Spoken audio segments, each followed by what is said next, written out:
What's good, everybody, and welcome to the Classic Quest podcast. This is, in fact, a show where we break down the classic hip-hop albums track by track, albums like Nelly, Country Grammar. This is the full album review. My name is Holden Stephan Roy. I am your lady friend, Bonnie. And like I said, today we are going to be going through Nelly's album, Country Grammar, track by track. We're going to give thoughts and opinions on every single song, letting you know what we think about it. And now we are doing them live on Twitch, which means that for the part where we actually listen to the song, we're going to have to, off camera that part. You can't hear it. Copyright. That's just the rules.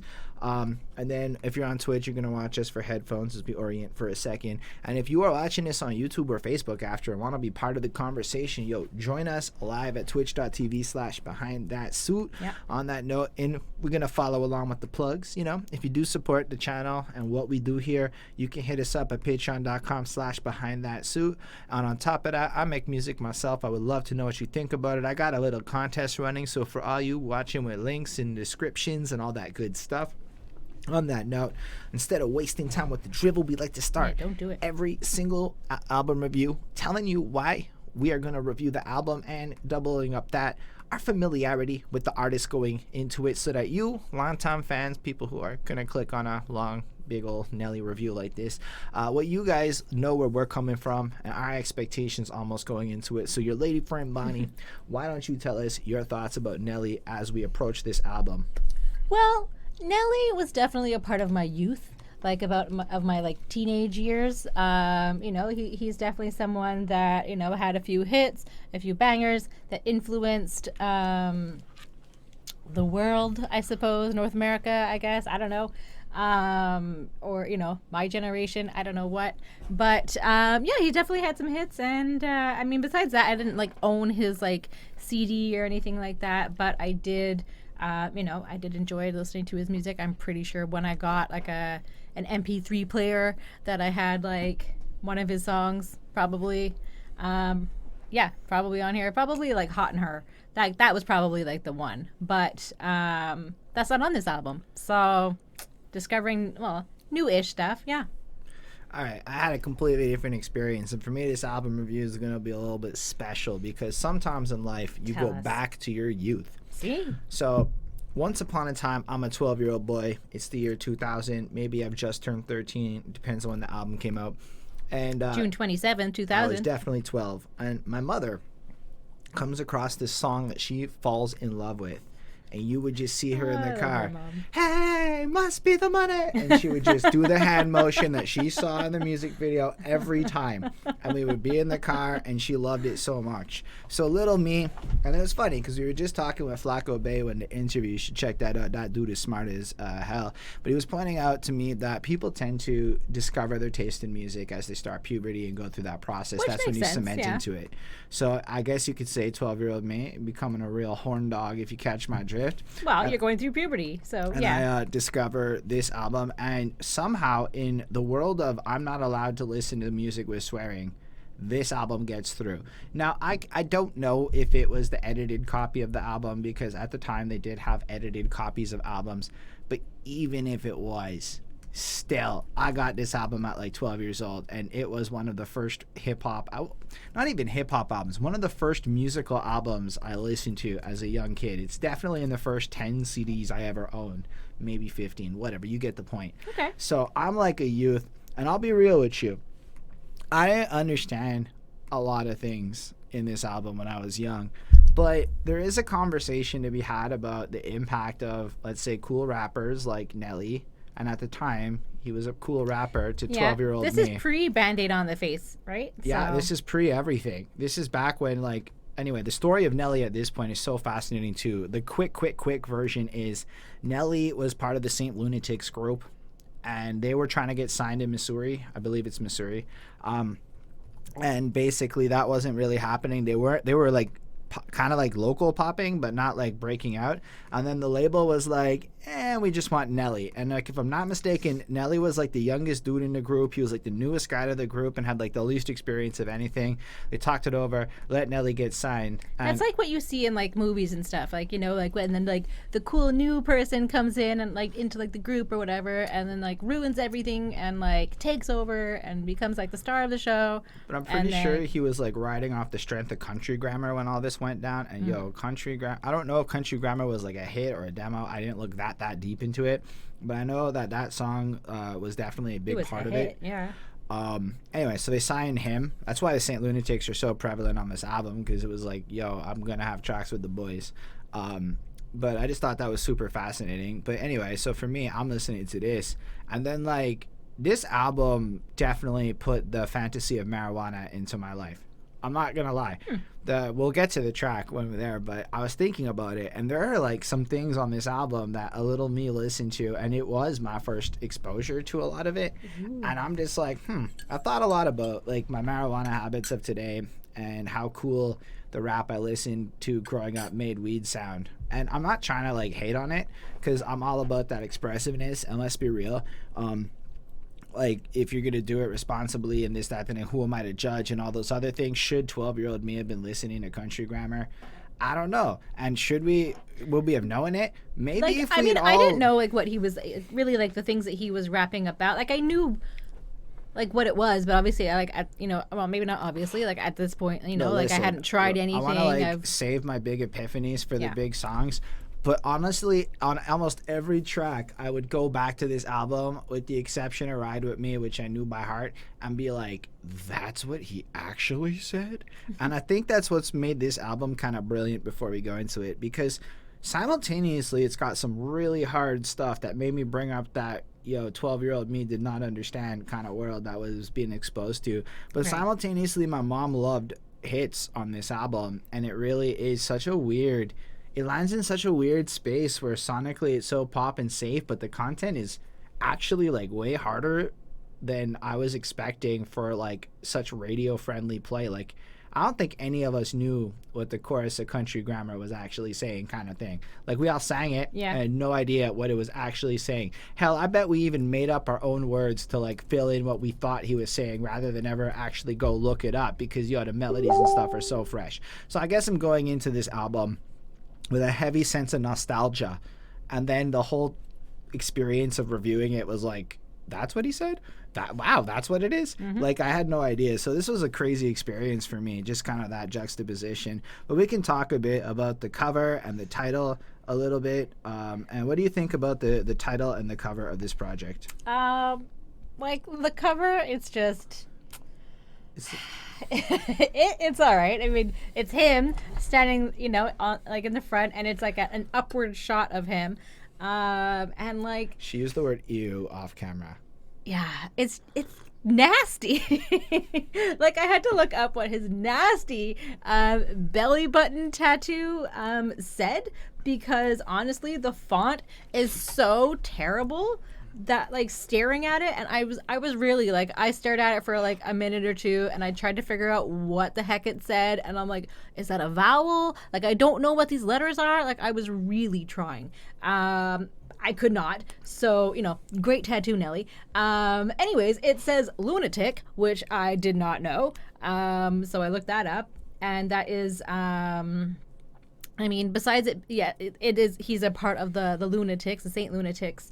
So like, it makes sense once I knew what that was, besides him just being a lunatic.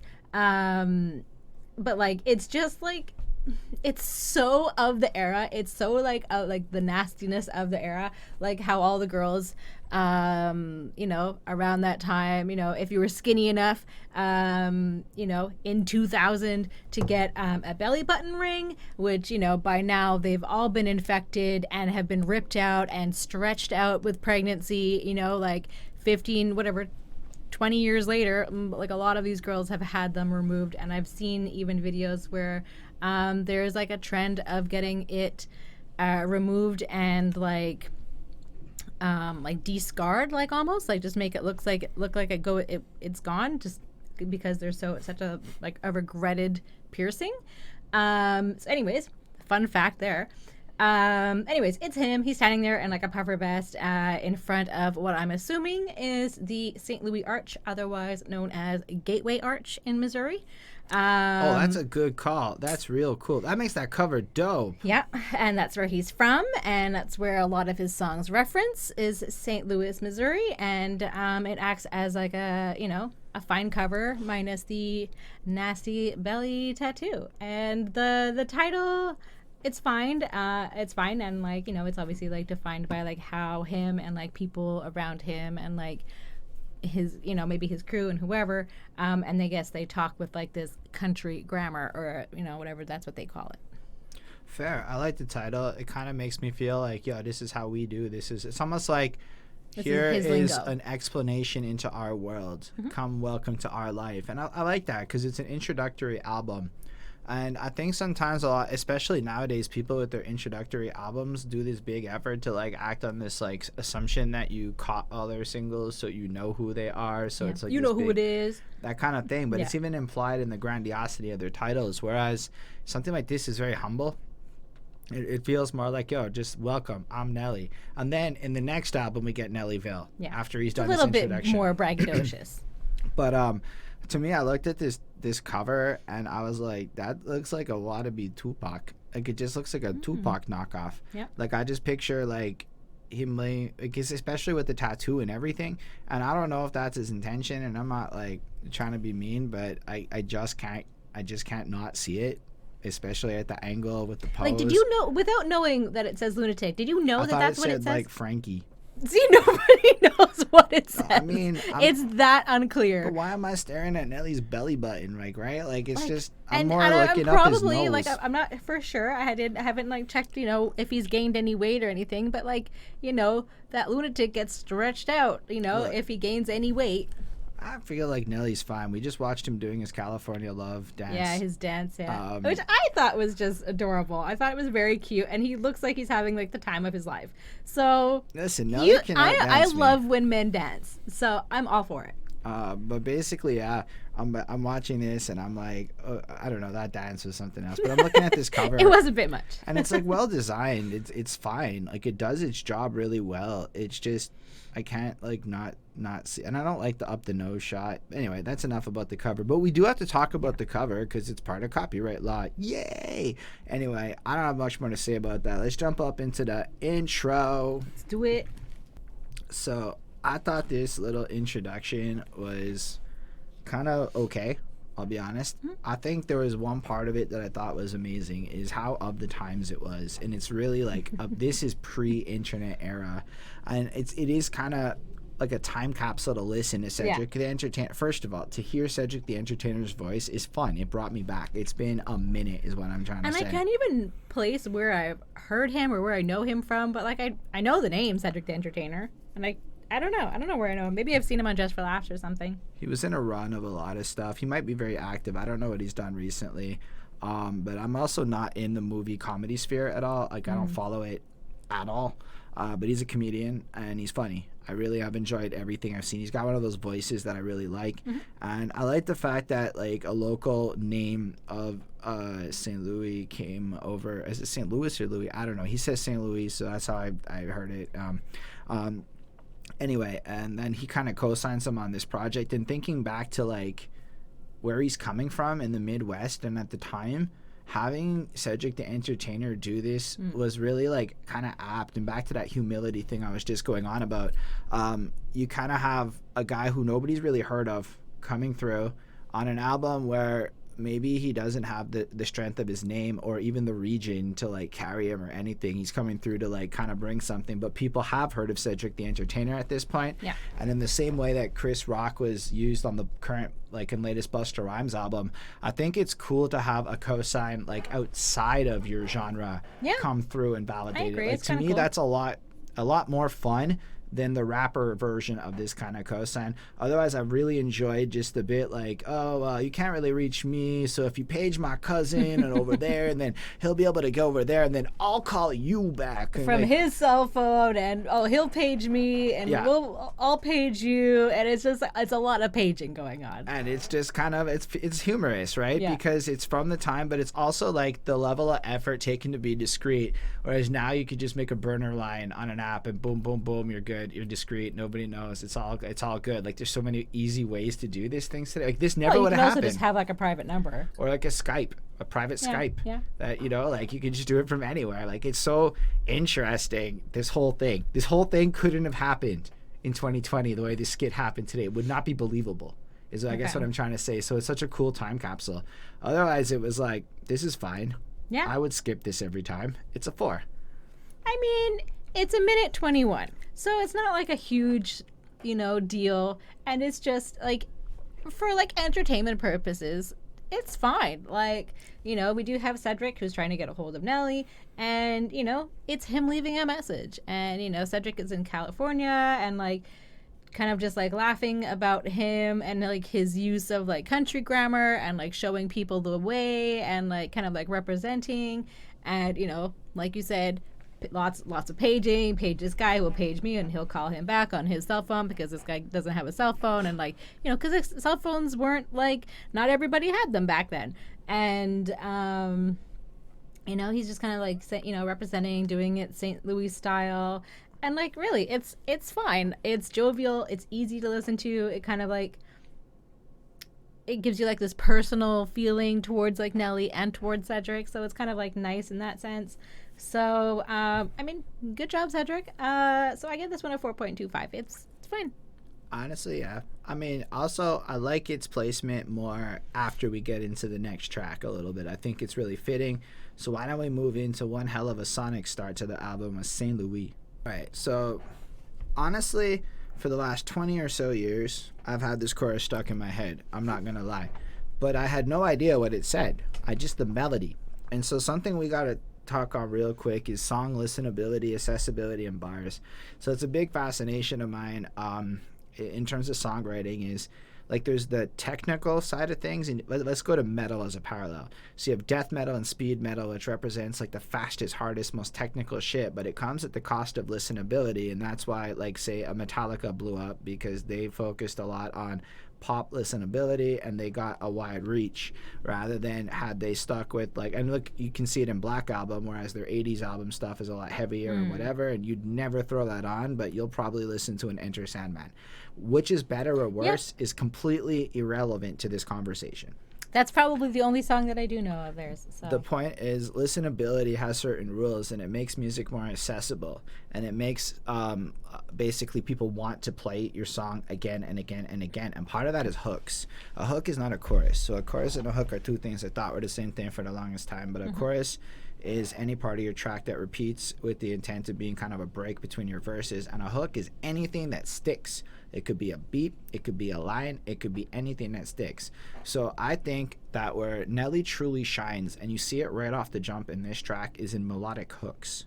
So you could find me, sail away, da da da ha ha ha ha, na na na. Even that na na na is key to that chorus. That na na na is everything. But if you then go look at what he's saying, you can find me in St. Louis, and the first bar is where the gun play ring all day, and then the na na na, while being a real solid hook, making you bring that chorus to the next level with a little subtlety, kind of comes off like a ringing. So it's kind of like a little metaphor or a little verbal enunciation of gun ringing happening, or the gunplay ring all day, na na na, kind of like a little ringing sound, and then contextualizing who the people are. Some got jobs, some sell, others just smoke and fuck all day. And the way it hits the rhythm, it's dancey. It just rides on that shit. It is just such an amazing chorus, is what I'm trying to say. I really think it's built up really well, and then it just repeats, and it's just so beautifully done. And then as far as the verses go, I can't say that like his bars are the most incredible bars ever. In terms of like, he's witty, he's got bars up in there, but it's more the delivery that works. Like, I'm from the home of the Red Fox, said the entertainer, jetting off with Brian Cox. The way he sings it, the melody he adds, like, yo, all of these guys using auto-tune today saw what Nelly did. Okay? Because, yo, that shit is so accessible. As we will come to see later on this album, I believe Nelly could sing the phone book, and it would actually be an effective verse. And we'll see that Nelly actually proves my point later on this album a little bit, if y'all know what I'm going at. But as far as it goes, he paints this picture of where he comes from in a really good way. It's like, hop out the two-seater in a Volcol wife beater, Levi's fresh from the cleaners, heavy starch on the cuff. Like, this is their uniform. This is what their place is. Because everybody's got their uniform. So he's telling you the St. Louis uniform, the St. Louis whatever. He's telling you about the environment, the things that they care about, you know. And then, not even 4 lines in, he's shouting out people. Right? And that's something that Nelly does on this album, which really makes this really incredible, is the amount of his influences he is willing to put on display right at the very beginning. A bad boy on a Rough Rider than Locks. Like, the fact that he's shouting out, even if he's saying he's more bad boy than them and he's putting it, the fact that he's still saying Locks and Rough Riders and bad boy and all this shit, that close to the beginning of the project, to me, shows that the guy is really about the culture, at least at this point. He recognizes the team sport elements and starts off his album and his introduction card with where I'm from, and then it says, we compete with New York. That's a really, like, great, strong start. And then the way he flips up his flow, like, make a bop, I kept it prop, but the way he dances like that, like, it's actually really well done. I don't know if there's like any other bars I thought were like a million crazy greats, but it's stuff like, it's the M-I, crooked letter, O-U-R, you know, like the way he spells it out, it's just fun. Like, you had to think, what's a crooked letter? Oh, S is a crooked letter. Like, it's actually pretty smart the way he does it. And I really like Nelly. I think he has better like puns and wit in the other ones, but I feel like it's just dope. Like, now in the middle, we kept it grunk and jiggy, love Pac and Biggie, the way you love your sticky, call Louie when you, like, it's so cool that he's shouting out these great people. Yep. This is where we're at. We love the real rap. We know how to keep it live. We know how to understand the situation. He does make a lot of reference to a lot of like New York rappers, I would say. And I just think the way he does it, adding in his own flair, because that's where the singy melody, and maybe he's took that from Bone Thugs, maybe he took it from other people, but I feel like he manages to have this great flow that clearly inspired a lot of trap later on. A lot of trap listen to this in terms of how Nelly used melody and used auto-tune to great effect 20 years later. And I never realized what Nelly did on this album to make it so successful, but it's the listenability. You don't actually have to listen to what he says, but when you do, it's pretty cool, and it's on theme, and it's really about everyone. Like, this song has nothing to do with Nelly. It is absolutely about things where he's from. And so having Cedric the Entertainer do that intro, and then said the Entertainer's where I'm from, right on the first lines, like, that's so honestly touching. It's nice. It's like give and take like that. I think this is an amazing song, and I've been listening to it, or at least had it stuck in my head for 2 decades. It's got lasting power. And at the end, the way he's doing his little talkiness on the outro makes that outro not boring. Because a lot of outros and a lot of hip-hop is naked beats and shit, and it's just like, okay, wrap it up. Okay. But he has hook callbacks, so he doesn't do the full chorus. He just does, you can find me St. Louis. Yeah. He's like hyping it up over there. And then he brings back another line, and it just lets it play. But also, because he doesn't give you the full chorus, and that's how the song starts, he's doing the Lil Nas X move of making you want to just jump back and replay the track. But then if you also are like me and like the next track, you kind of also want to move on. So it's a really good opening track to an opening calling card of who I am and representing his part of the world. He wants you to know what he's from and what his people are about. And I have big respect for this track, actually. I wasn't expecting to come in like this, but yo, Nelly, 4.5. That is how you start an album. Nice, yeah. Yeah, I mean, it's describing, like, you know, the life of people in St. Louis and, like, kind of what, you know, people have to do sometimes to get by. I definitely agree with you. Like, the hook is, like, super nice and catchy. The chorus is nice and catchy. Like, it is, like, a really, like, fun song. I really like the use of the steel drums. And it seems kind of, like, an odd instrument, like maybe not something that's used like often in like rap, but like, you know, maybe his cultural roots. I didn't even catch that. You know, are, you know, from the islands, something like that. And also, like, it is like a fantastic, in my opinion, instrument to use on like a summertime album. Like it's great. If you hear steel drums, you're instantly in like a hot climate. Like in my mind, like I'm in Jamaica. Like I'm like there. Like because it's like one of those instruments that kind of just transports you. For me, anyways. And this did come out like June 27th. So school is out, people are starting to like hang by the pool and like do all that kind of fun stuff. So like it is driving around and just like summertime things. So for me, like it's perfect for like what it was for. And I think probably a lot of people from like St. Louis really like this song. It's really cool like that he represents the city so much, and like he starts off with a song that's basically titled that, and a song that's about that and what the people are like kind of, and like what people have to do to survive and this and that. So it's kind of cool. Like I think it's cool like how they talk about how people don't so much know about St. Louis, and like he also talks about like the arch, which is a kind of like a connector for like the cover, obviously, and he's repping his city. And like I was wondering too, because I mean I don't know anything really about the city. Like I wonder if like the arch acts as some sort of like a divider in some way, like like in like the like below the tracks and above the tracks, like kind of thing. Like, is it kind of like, oh, this person lives on the other side of the arch? Like, I wonder if it's kind of like that, or because it's the city of two cities or something like that. Like, there's two cities that are there, if I'm not mistaken. And so, anyways, so I just thought that was kind of cool. So, anyways, it's a fun song. I really like it. I gave it a 4.4 on 5. All right, let's move on to the next track on the album, Greed, Hate, Envy. Oh, what Cake will do. And I could talk a whole bunch about this one, so I'll let you go first on this track. I mean, I will let you talk a whole bunch because I don't really have too much to say. Oh my gosh, everything about it I said on the last one. It's so good. It's always like that. Right from the beginning, the right up in here is this is a sweet spot. You can just picture Nelly in the booth getting in the vibe, like they're trying to put the levels in, and then he's hyping himself up. And then just right off the jump, I opened up shop at 13. Yep. Dimes, dub, quarter sacks, and no Z's. And yo, the way he's in the pocket. Listen, we were just having this conversation. There's so many of us try so hard to write complicated shit, but not many of us understand the pocket like how Nelly understands the pocket and the way he does his melodic flows. Like, holy shit, this just is so easily listenable to a point where a young me never really listened to it. I just vibed to it for the most part. It made me feel cool. I didn't know what the words to the chorus were until today. And I've been, again, like, greed, hey, heavy to have do. That's how it's been in my brain forever. I never really cared what the words noises. But that's actually a huge credit to the stickability of these tracks. Because remember, I listened to this when I was like an early teen. And then I didn't listen to these tracks again until like this week. So the fact is, Bonnie like heard me before. I'm like singing along to these albums. Like it's fucking like really been interesting. And I love the chorus, yo.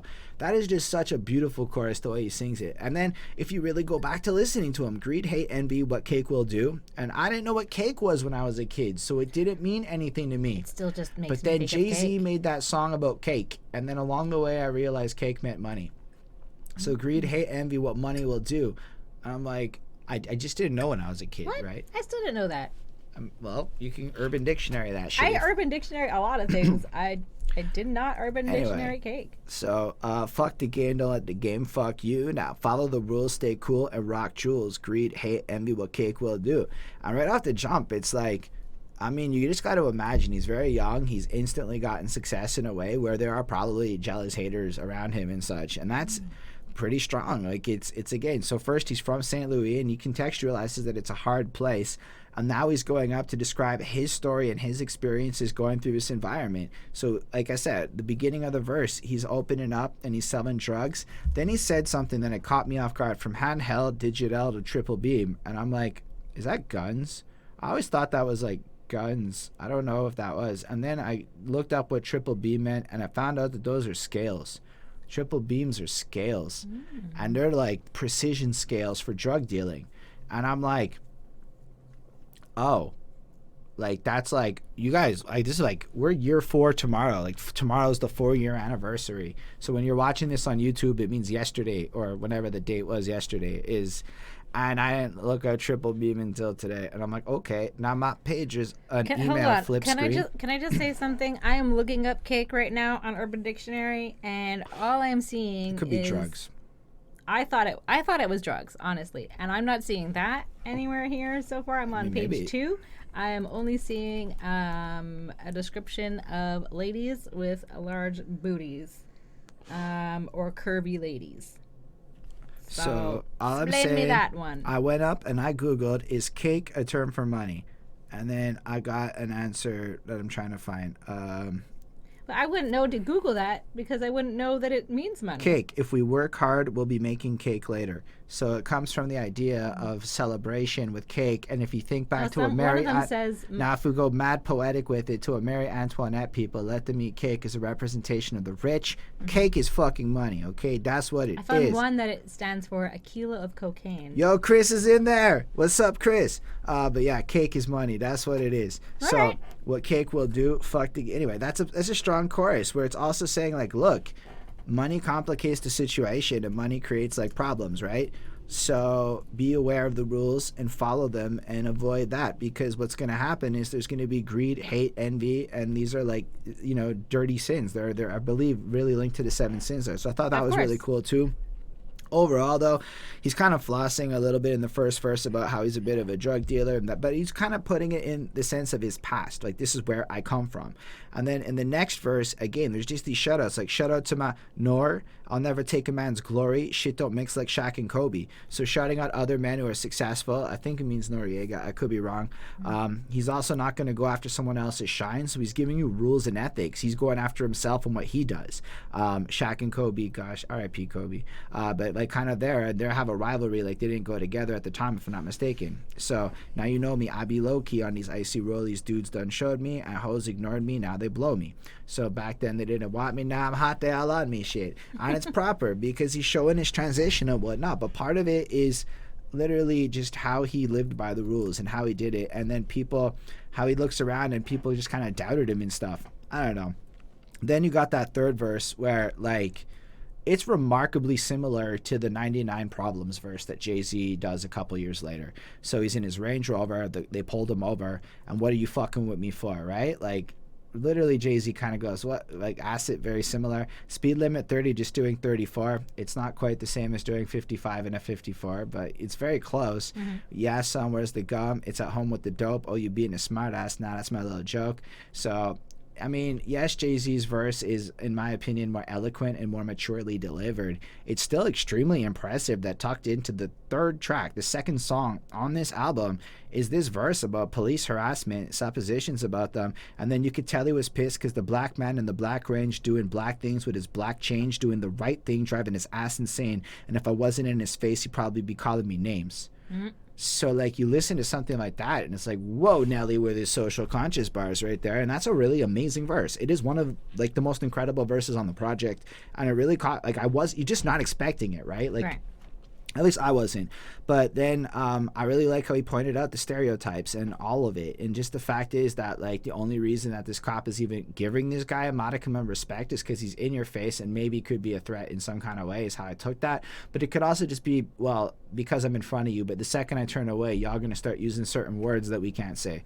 And I'm not trying to say we can use those words. I'm just saying that certain people would in bad contexts. So I look at it like that's what he's trying to convey, and I'm like, wow. And then all of that's also kind of part of it, because why is this happening? Because this cop who makes what, $60K a year, is seeing Nelly, a black man in his Range Rover, rapping, winning, being successful, and he's being harassed by the police for it.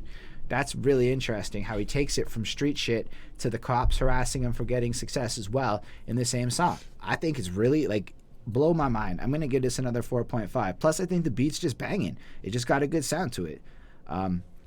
Yeah, I mean, I don't really have too much more to say besides that, just that he's kind of like touching on, the drug situation, and that, that he started selling drugs at 13, and so, that's pretty young to be kind of involved in like that kind of stuff, but I think it's unfortunately kind of normal too.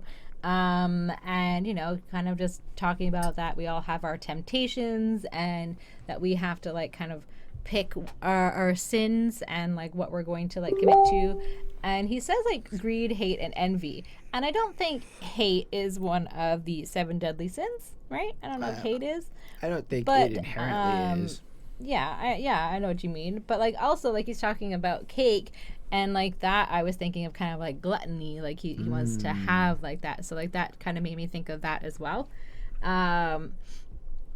And he talks about that he would go to the church smelling like weed, and and like how his aunt would kind of like make him feel guilty or shame him a little bit, or question him, and knew what he was up to or whatever.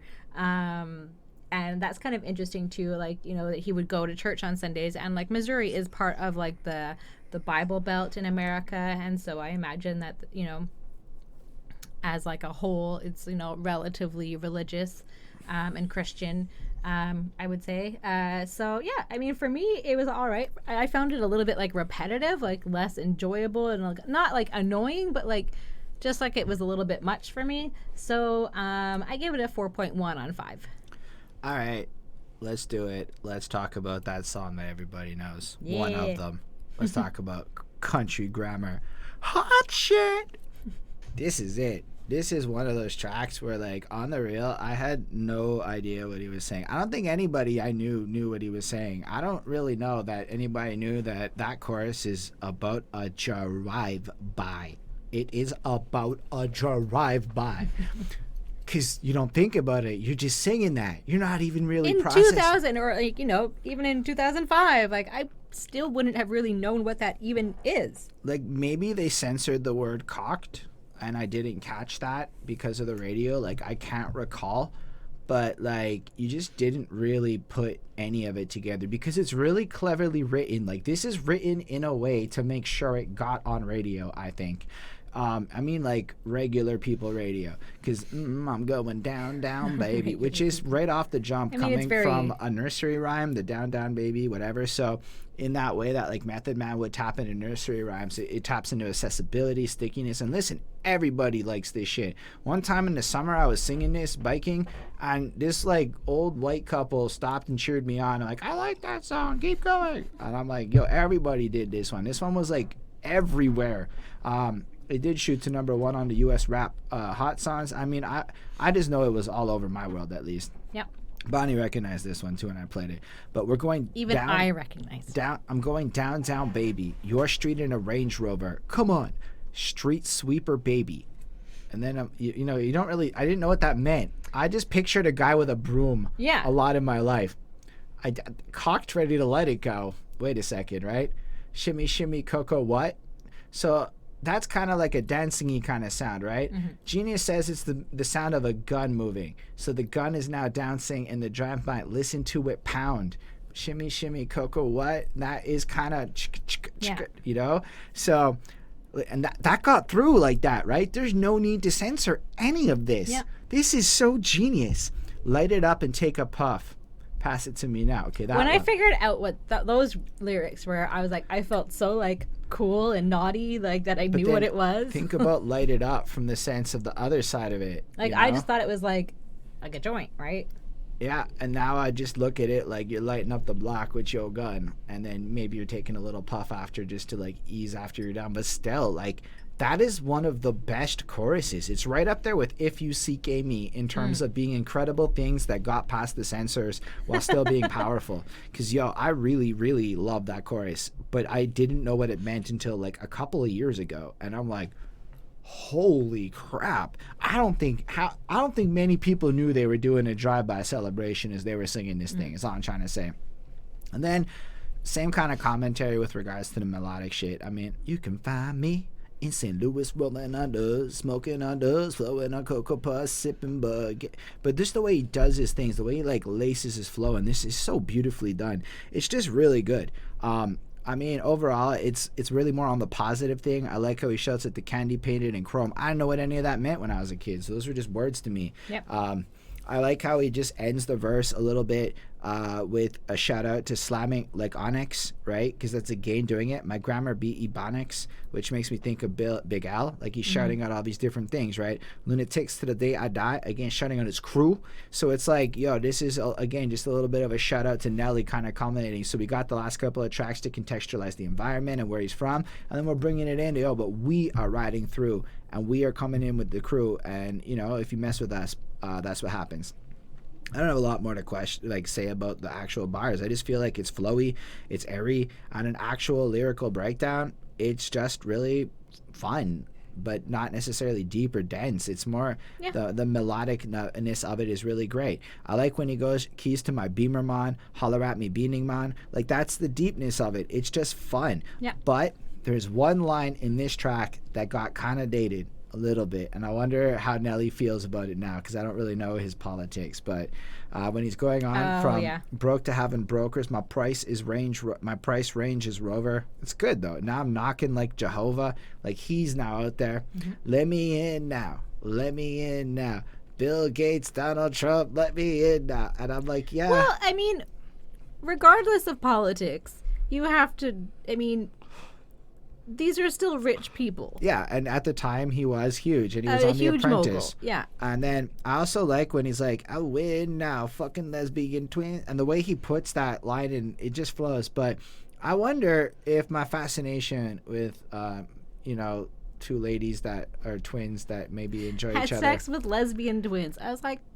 But I'm like, when you think about it now, like... Are they really lesbians if they had sex with you? No, I'm saying there's an entire category on the sites where it is twins who engage in this particular action. I'm trying to censor myself a little bit for the Twitch. Girls will just do things for money. I don't know if it's that they're actually lesbians, and I don't think they're actually lesbians for each other. But if they were twins and they're doing it, and that's how it's going, and that's the fantasy, and they're giving it to him. That's what he's getting now. Yeah. But that's like he's living his dream. But it's just it's an odd dream when you really think about it, because it's kind of incestuous, which is.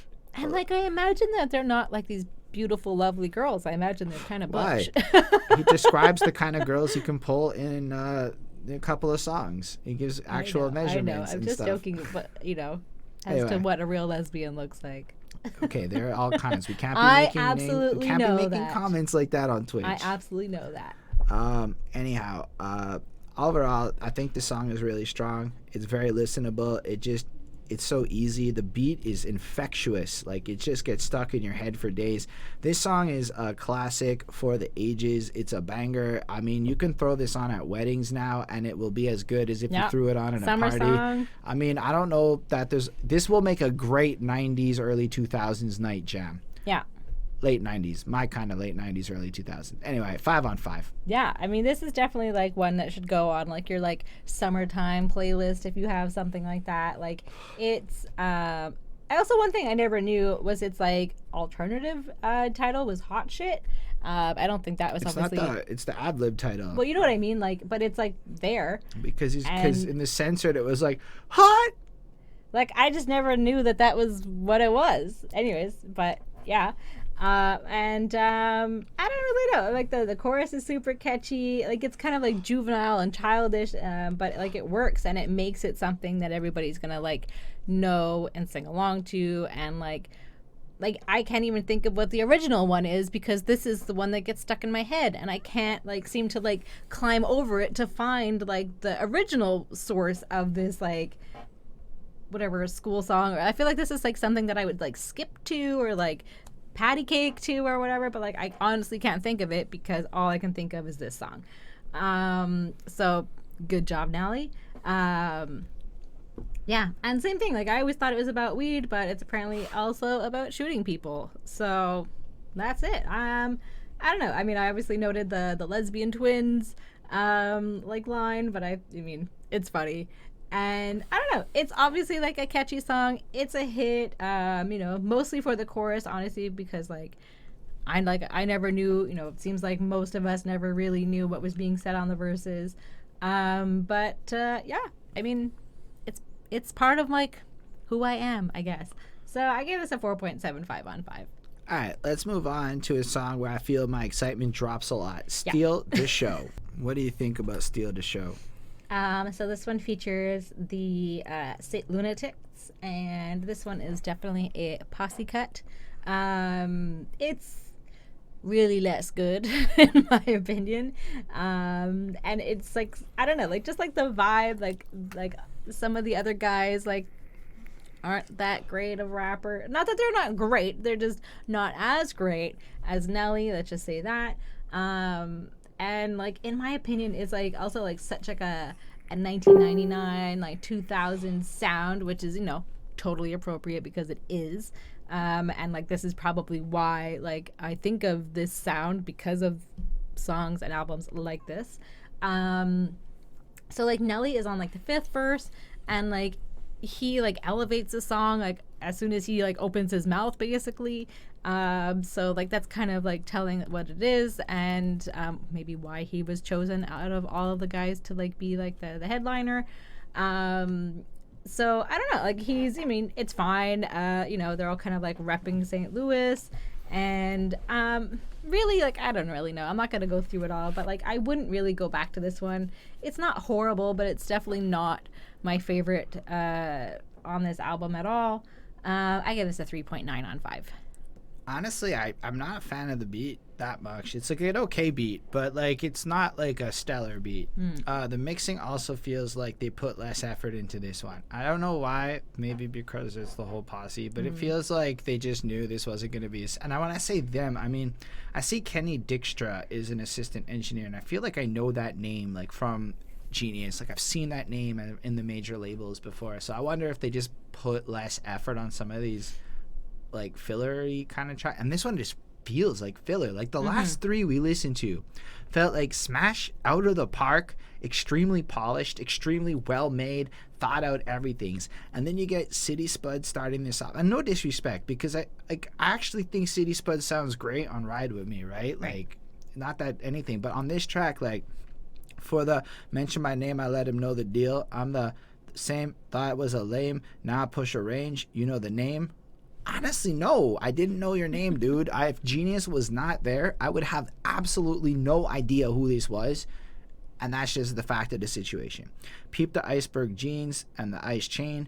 And if I got beef, I let the whole world know it. So if you got beef, let the whole world know it. Yon, take it to the streets, let the whole world know it. I'm like, yeah, like this just doesn't carry any of the strength that came from what Nelly was just doing on the previous track. I read it on purpose like that to accentuate like what he's actually saying isn't very profound, and his delivery is really weak. It's really flat. It's one of the worst I've heard on this channel as far as like expectations and reality. Like it doesn't sound great. It just sounds like a boy in the crew on this one, and I don't know, maybe I'm missing the point on this.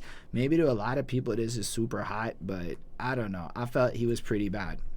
And then Murphy Lee comes through, and it's just like a swag in his voice that instantly brings it back up, and I really liked it. I just thought it was really strong. Like his delivery was cool, and it was fine.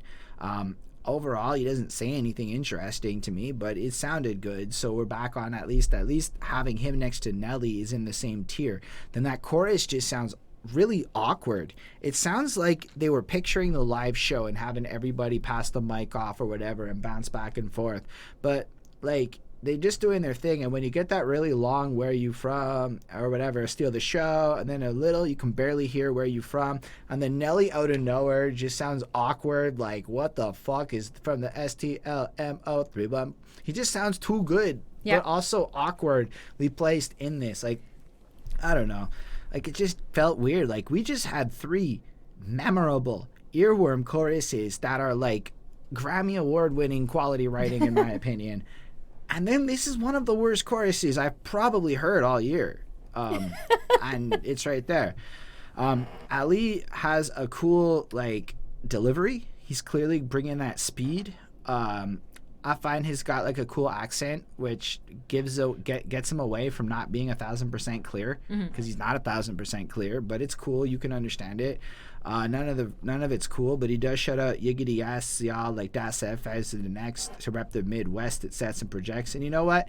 I'd say he's less good than Murphy Lee, but good enough to be on the song and not like take away from it. But then Kaijin whatever comes on, and I didn't like his verse either. It wasn't that good. It just kind of happened, and then he left, and I just felt his delivery was weak. And then Nelly, by the time he's come on, it's like you're like, this is just taking me in too many directions. And Nelly's verse here doesn't like kill it. It's just okay. You know, like I like what he's like, peep, I'm addicted to yes and I'm allergic to no. That's actually a really cool mentality. Yes, man, shit. Like Nelly's doing some cool things with his verse like that, but you don't really care at this point. You just don't care because the song has gone on and there's not a lot happening to even make you want to get to the point where you would listen to his verse. And it's not like this is the verse, you know? Nah, honestly, It's just this is such a skippable track to me. I give it a 3.5. It doesn't have very many redeeming elements, and just having a couple of decent verses mixed with some bad verses, I don't know. It isn't... The majority is bad.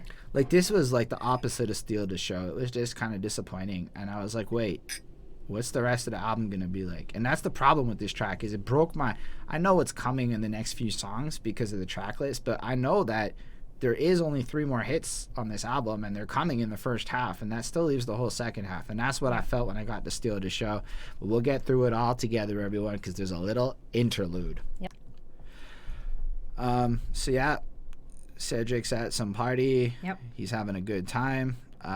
Everybody's around. He wants to link up with them. Still can't get a hold of them. Yep. He wants to be on the album. That's it. Yep. I was like, maybe I was just already in like a meh kind of mood because of the last track, but it was just like meh, boring. 3. Yeah. Ooh. Yeah. Yeah. That's what it is. You know, he wanted to be on the album. He's trying to work with him, and you know, guess that worked out. So I mean, it's fine. It's a nice phone message. I don't know. I didn't hate it so much, so I give it a 4.2. Fair enough. I think we can move on then to a song that my mom likes a lot. Woohoo! It's called Ride With Me. All right. But I think I still know this track by heart.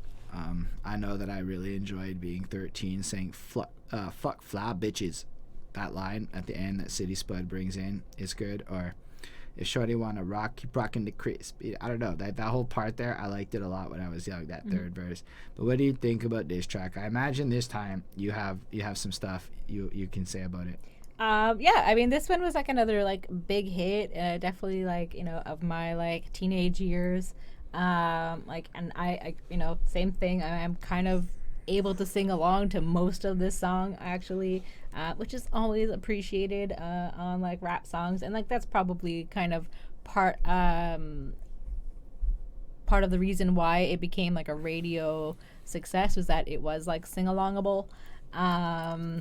Hey, Yeah, must be the money. And it is like another like great summer song, you know, that really everybody, you know, old, young, boy, girl, whoever, like can enjoy to sing along with this one.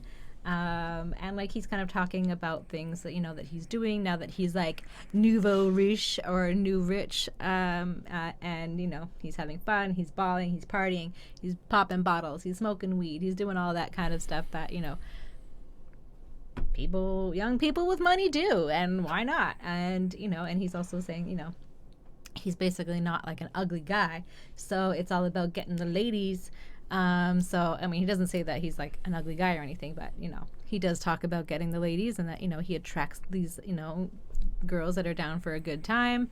And I don't know, it's a chill, fun, easy summer song. It's like super enjoyable and definitely like a fucking classic. So I give it a 5 on 5.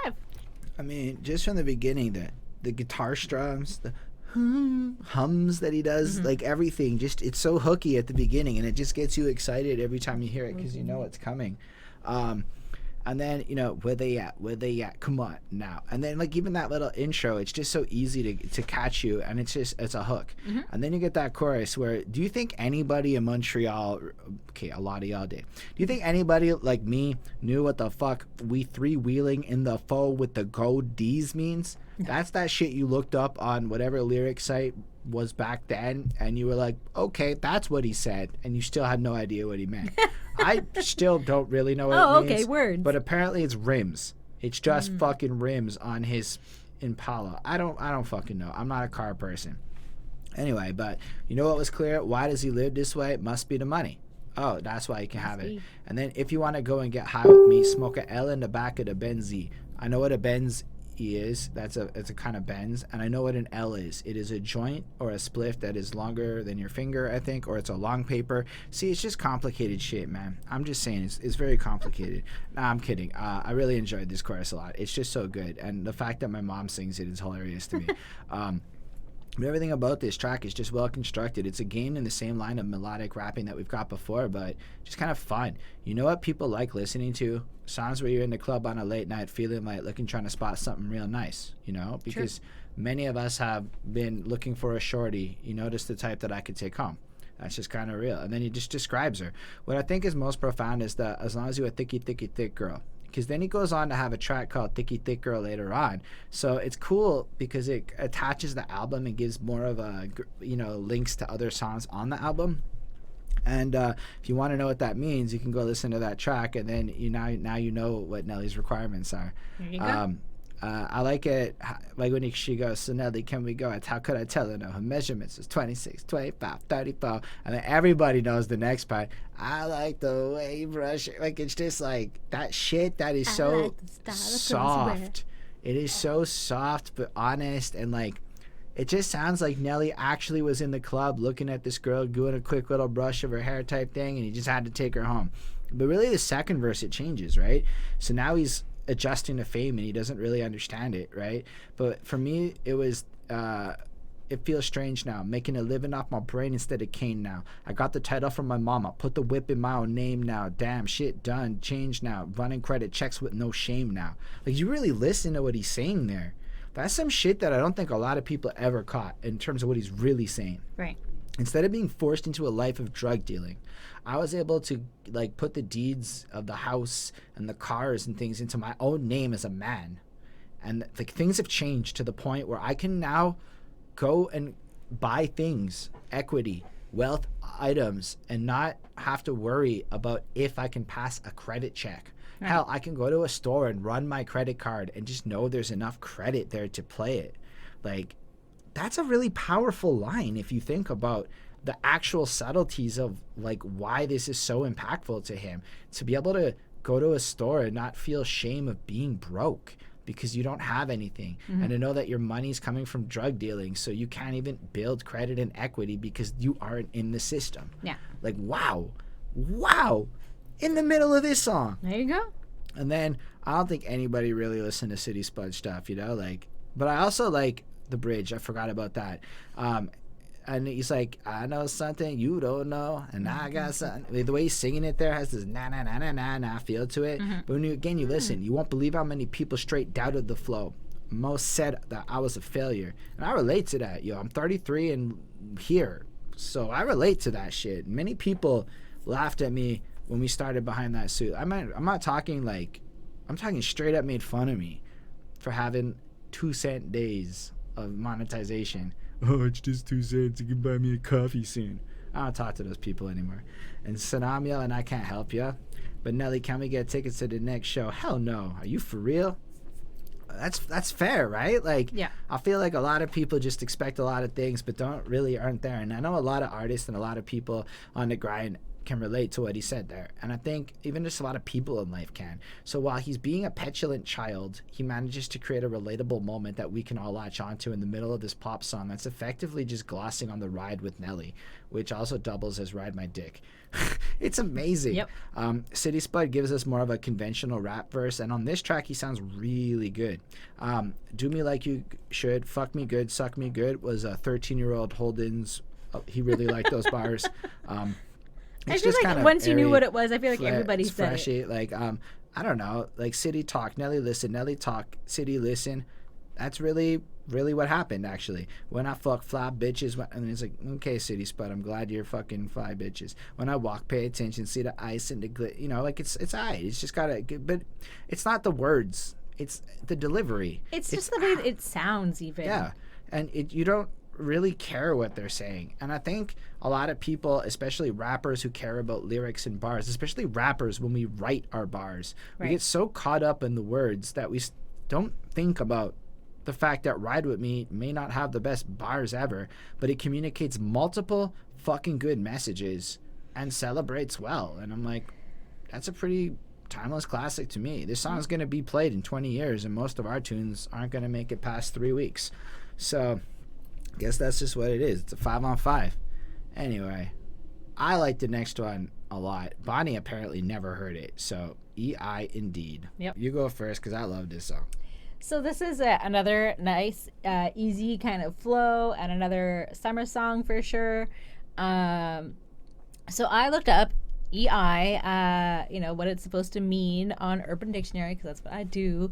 And it says it's like St. Louis slang, and it means apparently bring it on. But then somewhere else it says that now I forgot about it. Where does it say?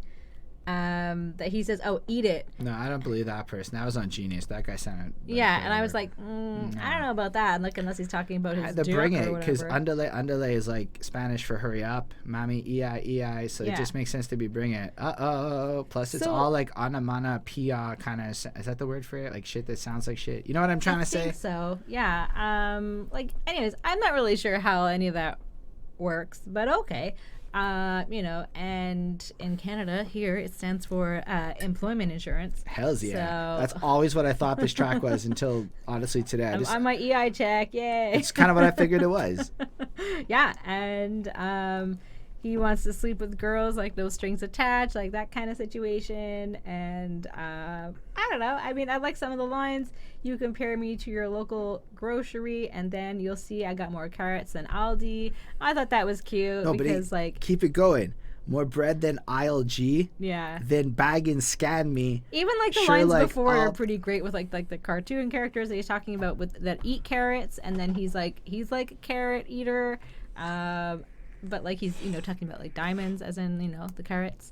So I don't know, it's definitely fun, it's catchy, it's not as fun as some of his other songs, but it is still a good one. I like it. You're incorrect. It is as fun as his other songs. I gave it a 4.4. Let's hear what you did. Listen, everything about this, from the way the beat builds up,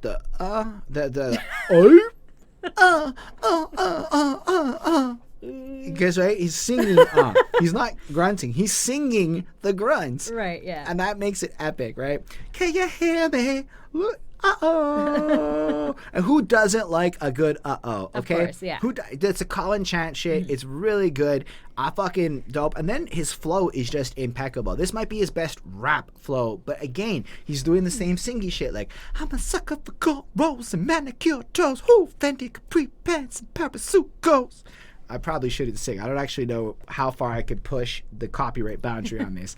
But the way he delivers all of it, and then when you think about it, he just likes girls with cornrows and nice toes and Fendi capri pants and parasucos, all of which I didn't know. I didn't know what a capri pant when I was young. I didn't know what a parasuco was.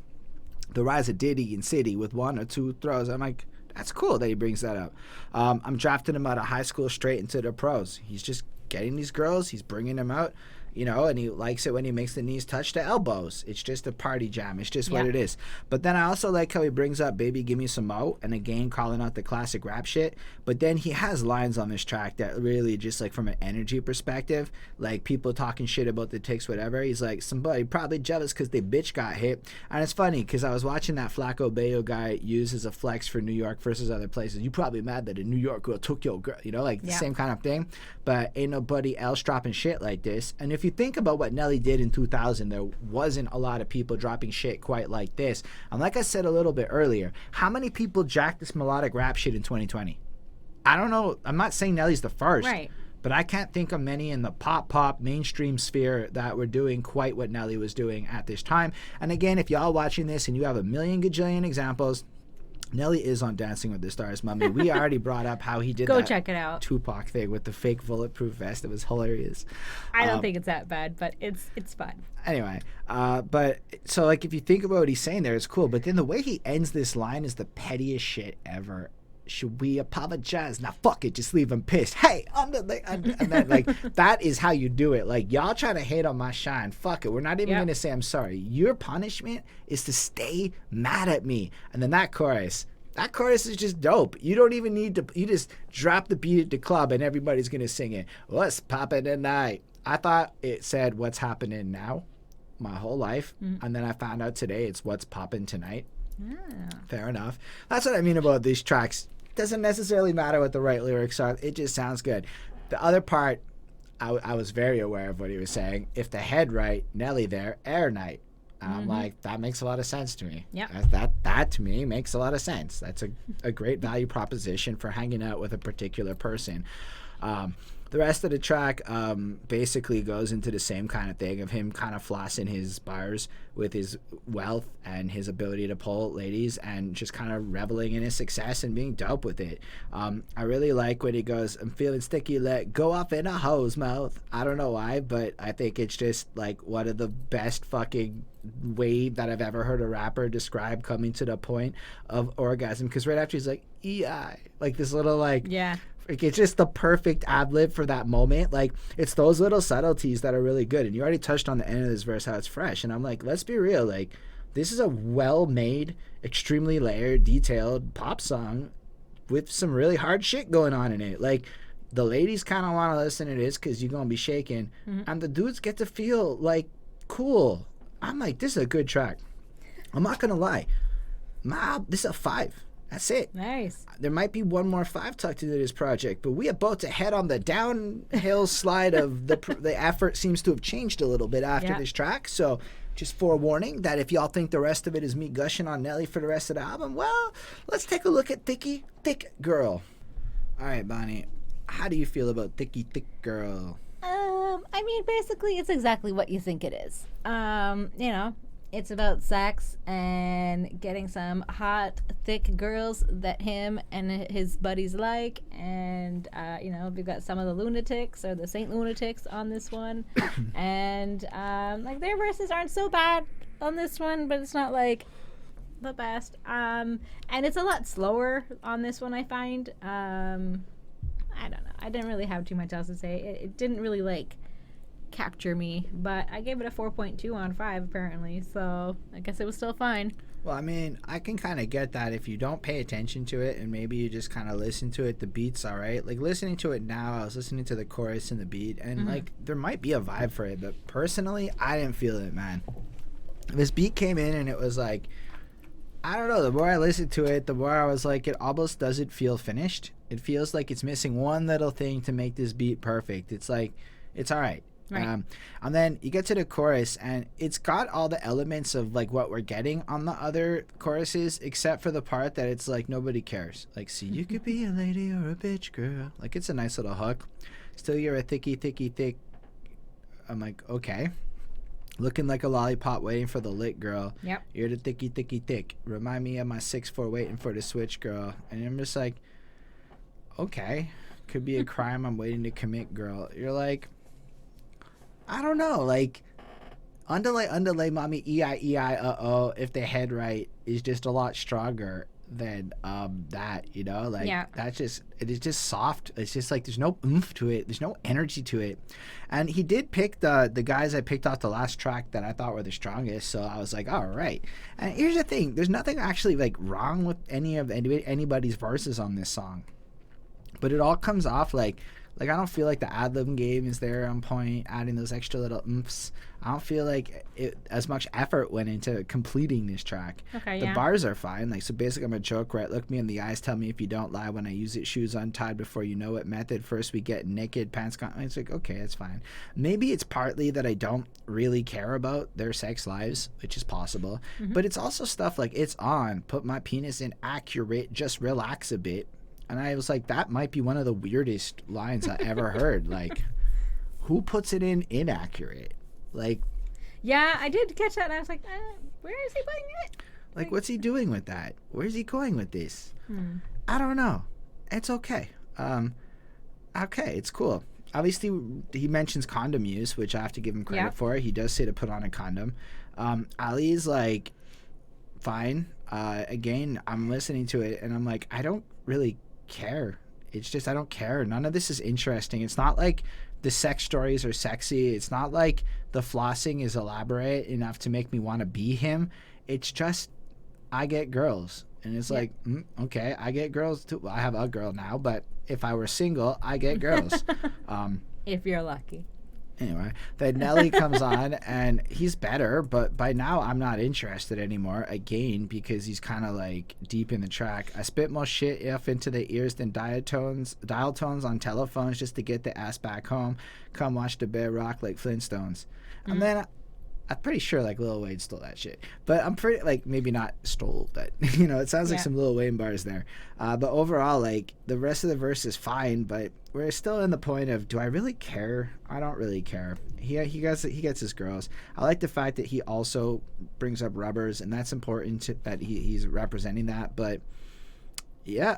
No. At least Nelly wants to make sure she's pleased enough to get the neighbors calling through her excessive poundage, but I don't know. I don't feel this at all. I give it a 3.75, and part of it is the album placement. Like, you're coming off what I consider to be my favorite song on this album is EI. Like, straight up, it's so good. Maybe 12-year-old me influenced me a lot there, but this is not it. The beat's like a step down. Everything about it is a step down, and whatever. Next one, though, speaking of Mr. Wheezy, features Lil Wayne, which young me didn't even know who Lil Wayne was back then. Anyway, this is For My... No, that's all it is. There's no other word. It's just For My. Yeah. Hey, also cool to see 4 of you there. That's dope. It makes me feel cool. We're trying to stay above that average viewership of 3 so that Twitch considers us worthy affiliates. You ready?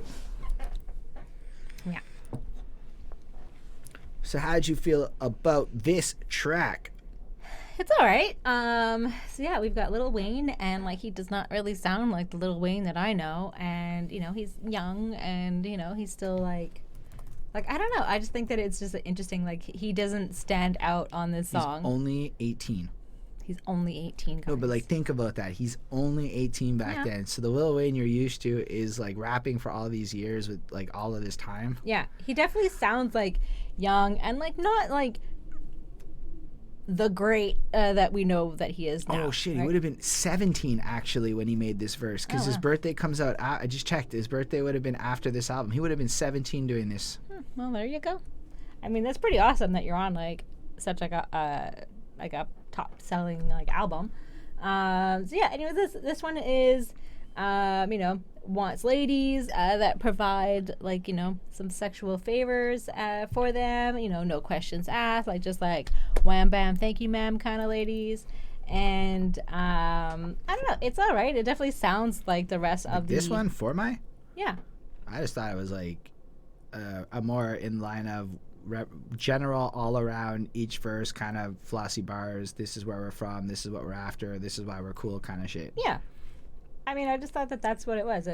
That's what it is. And like I just found that it did like, there's a good like fluidity to like the album. It sounds kind of similar to like the rest of like the songs. And that's it. I don't know. I mean, for me, like I said, Lil Wayne doesn't really stand out so much. But it's on point with the rest of the album. I don't know, 4.25. All right. I took it again more like a flossy braggadocious. Like, part of it is you didn't see this one coming. We got NO to the STL, so New Orleans to St. Louis. They're kind of connecting. Yeah. I think it's cool to have that. Like, Wayne is an interesting posse cut to get, or not posse cut, like feature to get, like a strong person. Anyway, so I like how it just kind of like the vibe of the energy of the track. I like the chorus a lot. Like this is for my who be keeping it tight. And then he's looking, so this is for guys who are looking for those DTF ladies, but then it's also for the ladies with the style and grace who ain't nothing but talking but the bitch in their face, so you can't handle it. So it's for all the street peoples, all the real ones, all the peoples that are vibing, male and female. It just so happens that men want the women and women want to be strong. Bumping NORE number 6, bitch give me some head, and you out there who be jacking the risk. And I like the fact that in the chorus he's bringing up an NORE track, like that. That's so cool to me. Yeah. In general though, I didn't enjoy it quite as much as the stronger hits, right? I enjoyed it in the sense of it's all right. Like it has a good flow to it. it's kind of cool to see this young Wayne. He has an impeccable flow, and he's going so like hard, and there's like this lack of auto tune that I'm used to on, and he sounds so young with it.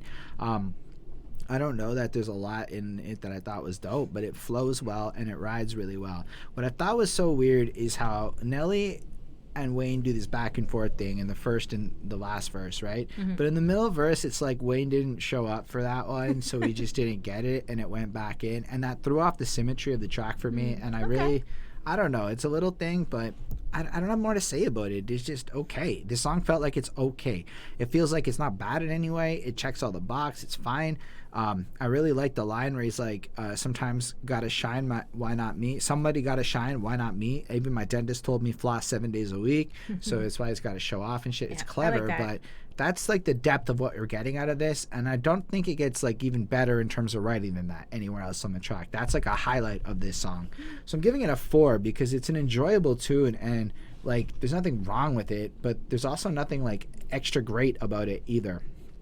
Anyway, that's my thoughts. Yeah. The beat's okay. It's not bad. It's just there's so many better ones on this project. Like I wouldn't go to this when there's other ones that are so much better, especially in the playlist era of I can curate my own music. Anyhow, let's talk about the other side. How do you feel about this one? So I think this is like a story about living on like the other side of the city. Again, perhaps where the arch divides, and telling us a story about some of the choices that people make. And so like just kind of about that. And, cops are after them, and cops are on their backs, and, they're up to no good maybe, and they're doing what they got to do to make some cash.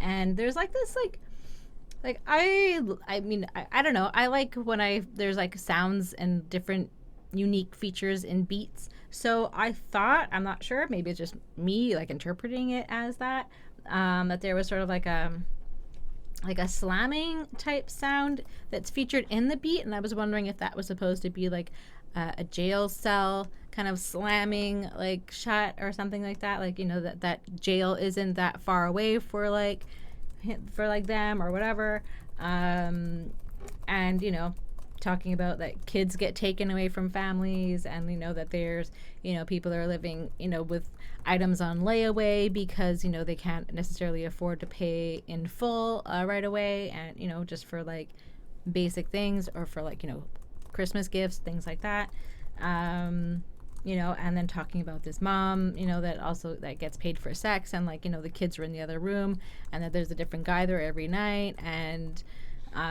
just like that's sort of like the reality of things, like even kids can't escape this sort of life, unfortunately, and just sort of like the realities of like the ghetto or whatever, kids skipping school, selling drugs, and like the cycle continues, it just keeps on going, unfortunately.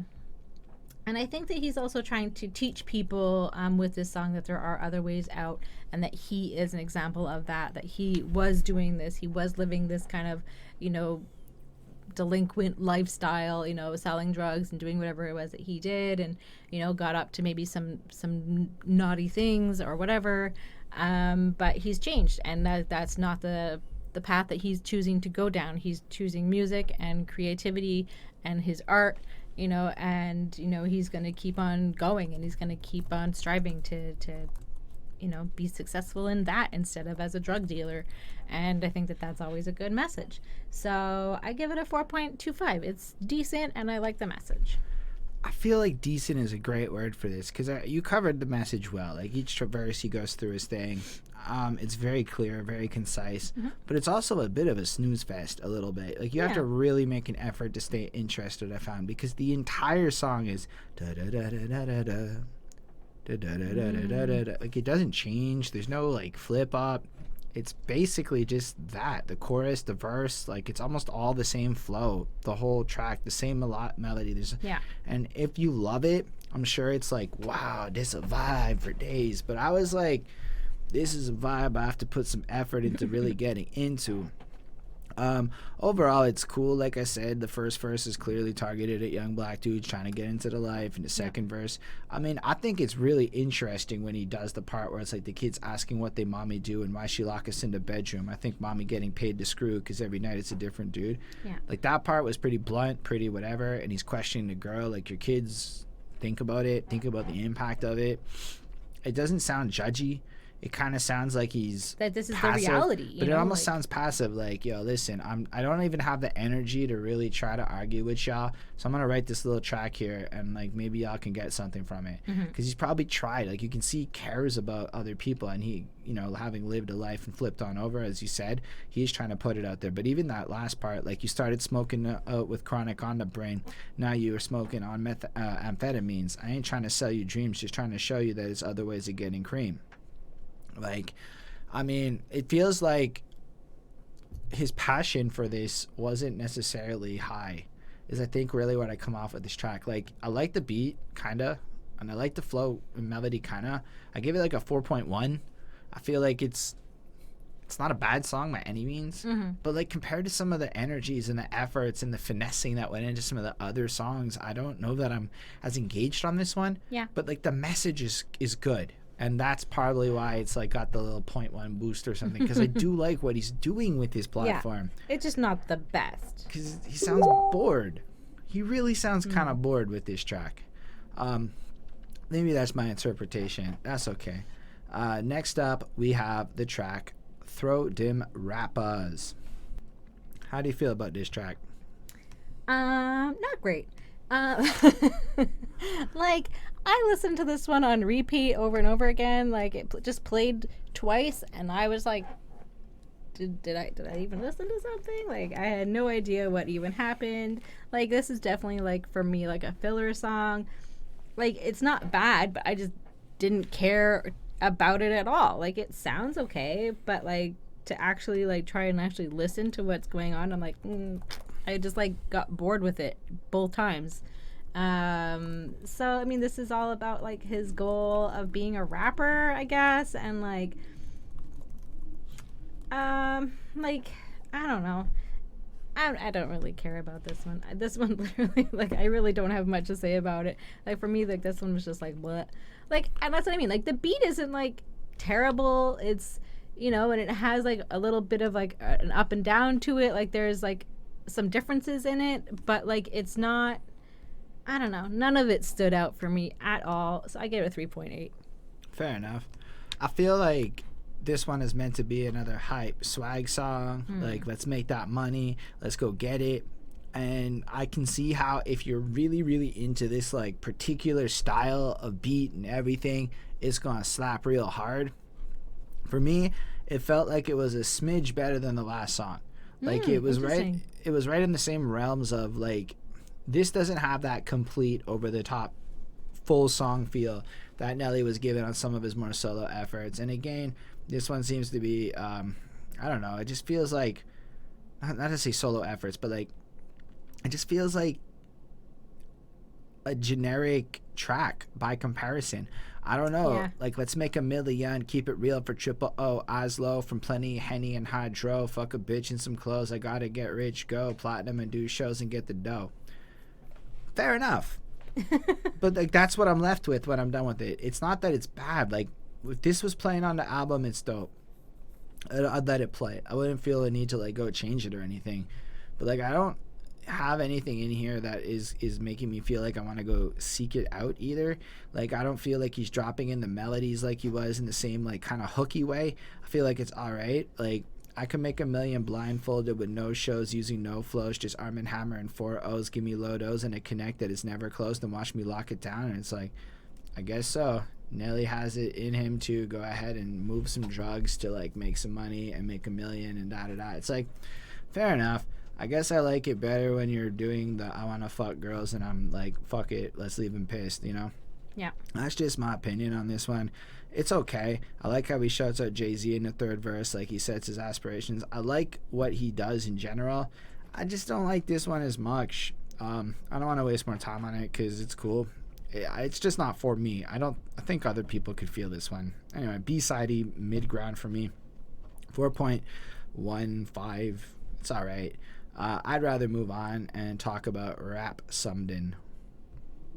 I happen to really, really, really like this song. Like I said, from when I was a kid, that explains it. You see Biggie be like, what's beef? Me, I'm like, what's weed? Weed is actually a medicine for me, you know. Every 4 hours like a prescription I'm smoking, and I'm thanking my reefer chief for making me choke. I'm like one of those half-baked thugs. I'm in love. Imagine being young, how cool that would sound. It was pretty cool. Like, you know how cool it is? It was so you know, cool. This is no lie, yeah.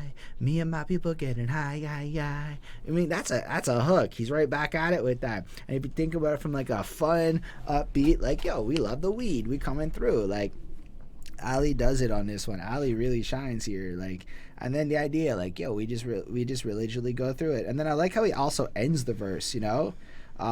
Shit, I'm still stuck at a point like, hey, you dig? And my mama think that I should quit. And I like how he puts together, there's almost a danger to weed where like he comes up with all these ideas and shit, but then he sobers up and he just forgets everything. And I thought that was so funny. Anyway, Murphy Lee's all right. I don't think it just sounds good to listen to, but I don't think it says a whole lot. I like, though, that he goes eyes low from Plenty, Henny, and Hydro, shouting back to the track we literally just listened to. So that's cool. That's what I meant about creating that album experience, where I think it's an interesting move and something that's growing more and more on me, because it makes it feel like it's more of an album, more like these songs are part of a community rather than isolated experiences. So it's actually a plus. And then Nelly's verse is fine. He's getting high. Like, what else is there to do? I don't know. There's not much else for me to say, but the beat is really wavy and kind of good and kind of gives you this sense of, all right, like, marijuana's cool. And then the way they sing in this, it has a sense of it's cool and it's fun and this is just how we do it. But again, they shout out classic rappers, they shout out classic stuff, and I love how much love is given on this album towards other elements of hip-hop and whatnot. It's really incredible to me. Anyway, I don't know what else I can really say about this one, but I actually really dig it. And that chorus has been stuck in my head for a real fucking long time. I think it's a good 4.25. Oh, also, is Murphy Lee going back and forth with somebody else? Because it kind of sounds like he's going back and forth with somebody else, but it could also just be him switching his voice back and forth. I don't know. That was just something I wanted to know for y'all, because try Googling something like that in 2020 on a cut that wasn't a single from 2000. Good fucking luck. So if y'all know, let me know. Yeah. It's a weed song. It's about getting high, and that's pretty much what it is. For me, it's not like the best weed song. Like this, you know, if I was like looking to get interested in marijuana for the first time, this would not be it. But I imagine that it definitely influenced you. I mean, you had the album. That's true. So you listened to this probably a lot. And it definitely has like that like summer vibe to it, and it's kind of like slow, like maybe because they're a little bit high. I don't know. It's just something about it. It definitely like it fits the vibe for what it's trying to do. So it's decent. I give it a 4 on 5. All right, there's one more single on the album, and it's the next one that we're going to discuss. Okay. It's called Batter Up, because I'm the first to swing. I'm not going to lie. I listened to this and I'm like, how the fuck was this the single? Like, the chorus plays up on the Jeffersons theme song, right? So that obviously tapped into a lot of people. I don't think I ever watched the Jeffersons. So that chorus was there, and it never really resonated with me a lot, actually, when I'm young. Something that did resonate with me is when he goes, batter up, and then Ali going, I'm the first to swing, home run with the give me what you got thing, hot way. That's been stuck in my head for ages, but the rest of the song wasn't stuck in my head. Mm-hmm. The chorus, I couldn't even remember it until I heard it again. But you know what I thought was really interesting, and it fucking clicked? This is why this song stuck so well and went up the charts, is my prediction. Hit and run at any town, any ground. This is Mr. Nelly. Rules for I hit it. Split it, lick it, and quit it. And hit it. Lick it. Did I say lick it? Yeah, fuck it. Lick it. Ain't no shame in my game. That normal shit ain't my thing. I think with my dick, then put your mouth on my brain.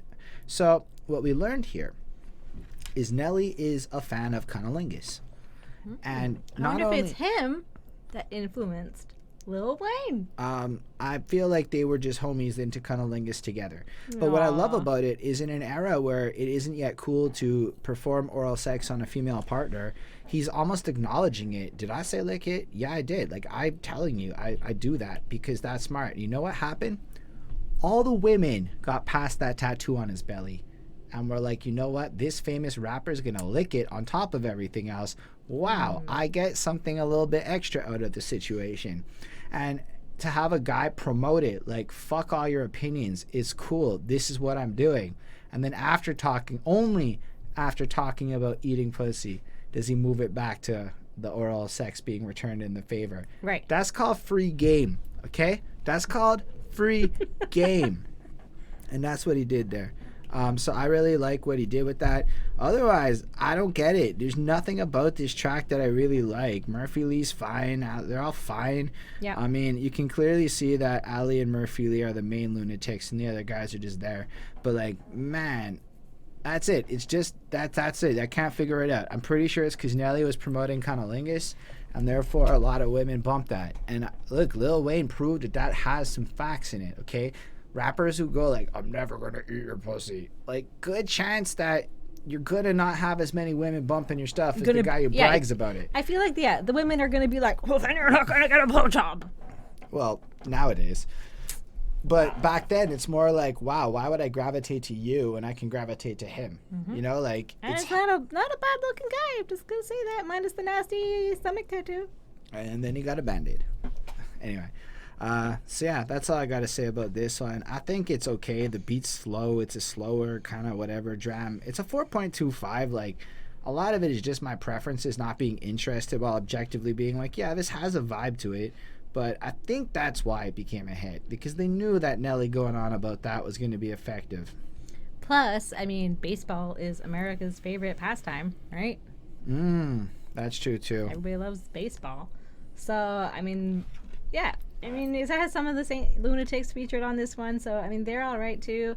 And it kind of starts with like an announcer, and it does kind of feel like you're almost at like a baseball game, like in like that sense. And there's like a slower vibe, and it's just sort of like life lessons, but with like baseball slang. Like, that's pretty much all it is, and it's interesting. And you know, it's their time at bat now because they're in the big leagues, and like they're winning, they're, not striking out or anything.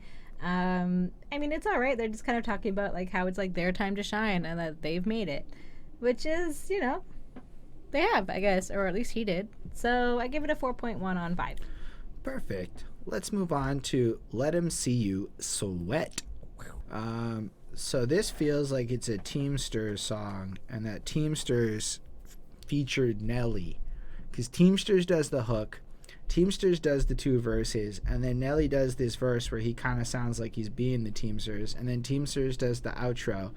I can't even figure out who the Teamsters is, okay? Because, like, I looked it up, and let me tell you something. The Teamsters rap group brought me to some dudes in 2010. I'm like, that's not the right one. This is a bad SEO name for 2020. So I don't know who they are, and I actually tried to look it up, and I failed. So I could tell that there was more than one Teamster from what it felt like. Like, there were like 2 of them. Or maybe it's one guy. I really don't know. It was grimy. This felt like gritty. This felt like guys actually coming from the hood with Nelly. Like, Nelly sounded kind of like the rest of this album doesn't sound hard like this, is what I felt like. It's gritty. It's like, I don't know, like, it's a whole other vibe entirely. It's like, it's cool though. Like, I enjoyed listening to it. It's got this tense vibe, like when Hannity don't pay me right, no baby wipes, grip the 380 type Mercedes, like on a shady night, y'all is lady like roll with people, then watch your arm running the crib, pop your mom like bitch, where the stocks and bonds. I'm like, yo, that's like 10 times harder than like Nelly and his boys have been bringing. Like, Nelly doesn't sound hard like that. That's like guy coming up and you're robbing you. Nelly was like, I can make some drugs and make some money, like, by comparison. And I'm not trying to like belittle him, but that was like serious, And then it's fine. The chorus is dope. It hits. The second verse is pretty hard too, and it just works. I just think it's really good. And then Nelly comes on through, and he's not even trying to sing or anything. He's like trying to sound like them on this track. Like, it feels really out of place on this project. Yeah. I don't know. It's fine. Nelly sounds kind of hard, but I really like when he does at the end when he's like, I'm the reason they invented the whole navigational system so people can't find the trucks when they win and when I'm with them. That part was really enjoyable to listen to, but I don't know. I feel like maybe Nelly was really hard at the time, but this wasn't it to me. From like this track belonged on another album. That's Okay. not, so it's not so much that the song I have any particular issue with. I gave the track a 4.25. It just didn't feel like a Nelly song. It felt like a Teamster song featuring Nelly, and we're gonna give them some love on this project space.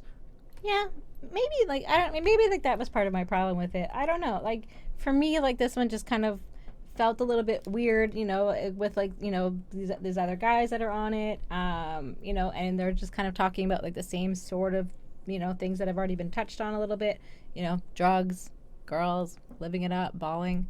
Yeah, excuse me. I don't know. For me, I don't really have too much to say about this one. I didn't like this one. For me, this one sucked. So I gave it a 3.7 on 5. Fair enough. You don't have to like them all. Mm-hmm. There's one more song on the album, and it's called Luven Me. So I have to make a correction. When I said EI was a good ad-lib, it was actually on this track when he goes, when I'm depressed, you give me head off in the bathtub. Yeah. Oh, yeah. But that's actually really clever. Back to what I was saying about how he's using these little hooks to kind of tie his album together. Because what was happening in the EI, if the head, right, Nelly there. So right. that makes that ad-lib amazing. And then the EI, it's just like a Like, does he still use that? Like, does anybody still use that? I don't know. I don't know. Do people in St. Louis use it? I don't know. But this sounds beautiful, in my opinion. What do you think about it? Yeah, I mean, I really like the beat to this one. I think it's, you know, really like nice and smooth. You know, he's talking about that, you know, he stopped selling drugs and he's a rapper now and he's about that life. And, you know, he starts off on the first verse. He's singing about kind of like the, you know, the support that his mother gave him and like hopes that he can like repay her for all of like the, you know, the strength that, you know, she gave him basically. And like verse 2 is, you know, same sort of sentiment, but more towards his girlfriend that supports him and knows that, you know, she's like the truest girl for him and, you know, she has his back and, you know, supports him in like the same sort of sense. And they both do, you know, whatever they could to like get by, and, you know, they're both doing what they can. And it's like a nice appreciative song. You know, and he does this and he shouts out, like, you know, his crew, and, you know, he's there for, you know, his guys, for his family, for his city, for his mom. Like, he's doing this for other people, essentially, you know, but while at the same time, like, he's saying, you know, like, this saved me, and, you know, like, this is only going to benefit you guys as well. And so, I don't know. I thought it was, like, really nice. I get a 4.2 on 5. What? This song is a 5 on 5. It's so emotional. Like, it is very emotional, but right like from the beginning, like the just, hey yo ma, how you doing? It's your son now. You know, he picked up the mic and he put the drugs down because he's moved on.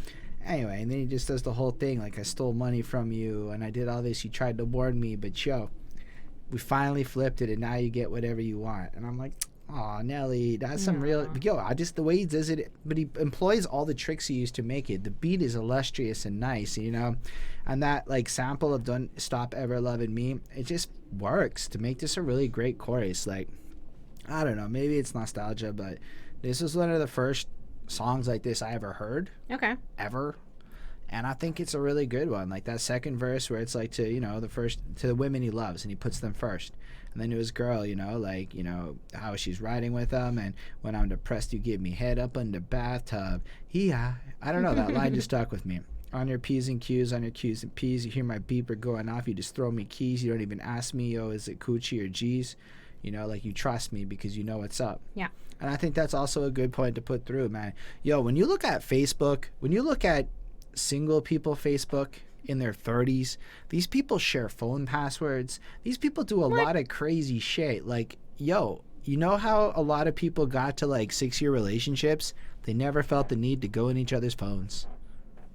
That was it. Now, maybe some dudes and girls do things that require going in phones, but maybe that suspicion is also toxic. I don't know, man. But I look at some of the memes that get shared around, and I'm like, You people would never want to date me. You'd be like, get the fuck out. You're never going on my phone, even if I am doing bad shit. You know, like, it's just not. If you feel the need to go on my phone, it's over. Like, you're not worth it to me to like try to stay at that point. Nobody is. No offense. You're wonderful, but I never go with his phone. That's it. Like, there's no reason for that shit. Anyway, also, if he needs money, his boo will go and work the Avenue. I could tell you as a 12-year-old, she will do anything to support him. Like, he's also flat out going, I will pimp this girl. That is what he's saying. Let us be. I mean, personally, I think it comes across as like, if I'm struggling and if we need money, she's even willing to work the streets, like, just to support me and my rap. Sure. I took it like pimping. You can take it like I don't think that he's pimping her. I think she's making the decision. She's like, I'm gonna go support my man and go make some money. Pimping mechanisms. Maybe she is her own pimp. She is the one That's being fine. like, I am making my own money. Okay, fine. It's in that ballpark of stuff. But it sounds like, yo, babe, I need some money. Go Could do what be. you gotta do. I don't know. I don't know what happened. He doesn't ask questions. Anyway, then the third verse is the phone book of Nelly's crew. I mean, literally, like, yeah. I'm doing this one here for Sean, Hansel, Sean, No, and JD, D, Quick, Bougie, Fatty, whatever. You just listed names, and you're like singing the names with them. And it is just names. There was nothing else in this verse but fucking names. Really. It's a dope. And then everybody up in NYC. Yep. And for once, we have a rapper who proved that you don't really need to say shit. You can just read the fucking phone book. A bunch of names is as close to the phone book as we're really going to get. Yep. And it actually sounds amazing. That whole verse sounds good. It doesn't actually matter sometimes what fucking people say for make a song sound good. Oh my gosh, Nelly proved that so hard here. I love this track. I give it a 5. It's a really beautiful last song of the album until we get to, the outro. Yeah. So I guess this is where we come full circle with it all. Yep. The album's now done, and Cedric tried to call Nelly back, but he hit the pager up, but then his cell phone was low, and it just didn't work out. Whatever. I guess we missed each other. I'm not going to be on the album, but I got love for you. Oh, shit, the police is coming for me. I got to go. Yeah. And that's how it ends. And I guess it's supposed to be like, they tried so hard to connect, and they couldn't, so this is how they put it on the album. Ha, ha, ha, ha. Ha, ha, ha. Ha. Yeah, that's how you end the album, I guess. I mean, I don't know. It's a 4. It's fine. Yeah. It's kind of funny. It's another message. It's friendly, and it concludes the album nicely. And, as much as, exactly like what you said, like, he tried to be on the album, and if the messages were the only thing that he could get recorded in time to be on the album, then so be it. But and it still works. So and it's not like contrived. But I don't know if it is fake and contrived. It could just genuinely be his messages. I mean, I never know. Like, and he's not the only one, like, to do this. Like, that's put, like, voice messages on, like, in between songs, and it's fine. Almost always that they're fake. Like this, I don't know, because I don't know. For me, a lot of them, they do sound real, and, like, whether or not they were real and then, like, redone, okay, sure, whatever. But, like, I don't know. This one just sounds like it genuinely was, like, an actual message that was left for him. So, I don't know. Who knows? So, I give it a 4.1. Fair enough. So, if we want to wrap the album up, we got the end of the review here. I get the album a 4.3. I don't actually think this is a classic album. I think it's an album full of classic songs. There are, like, half this album. Songs. No, I mean, I'd say, like, the first, like, 3 songs are bangers, like, straight up. Okay. Like you might not feel that way about St. Louis and Greed, Hate, Envy, but they're, like, really amazing replayable songs, right? And then you have another round of, like, 3 or 4 amazing songs. And then the album just turns into, like, B-sides for days until you get to that one really last strong song at the end. So it's hard for me to call it a classic. It has multiple 5s on it while still yielding a grade of lower than my classic threshold because it has that many not good songs on it as well. Yeah. And that is definitely part of it. I feel like it starts off with this strong cohesiveness of, like, a story of introduction and then moves into Nelly wants to fuck. And then we leave that, and it just doesn't go anywhere proper by the end. Like, I don't know. That's just my thoughts on it from, like, a story concept, all of that. I think it's a good album worth listening to. I think you're going to have a better experience finding the 8 songs or so you like on it and then throwing the rest of the album away and just listening to those on your streaming service in 2020 because why the fuck you really need to do anything else. And I do not think that this album really needs to be listened to in full. I think the start of the album is really good, and then you guys just watch me. It's not gonna like make your ears bleed if you do listen to the whole thing. Like it's not like the worst album that I've ever heard, but like it is cohesive. Like as like a whole project, it works.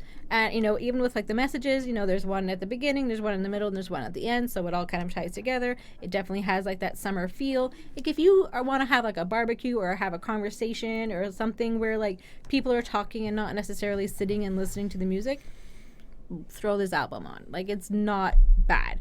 Like, and it's going to have that kind of like summertime feel. There's not going to be like your grandma's not going to hate any of these songs really. Like there's not like like extreme violence that's like heard. It doesn't sound scary. Like it's a generic rap album that would be good for the summer in like that sense. So I gave this one a 4.21 on 5, so it's an 84%. So around the same sort of like grade that you gave it. Yeah, but that's high for you and low for me. It's not high for me. Average for you. It's on the lower end. But it's not the best, but there are definitely, like you said, there are some hits on here. There are some, savable songs that you want to, pick out from here. So I think it's like overall, like, as an album itself, it does a good job. I don't know if it's classic. I think it's the start of a classic. Fair enough. I agree. And then I think that Nelly went pop. And he never went back to because this album did both things, and he chose pop. And I want to touch on the Saint Lunatics.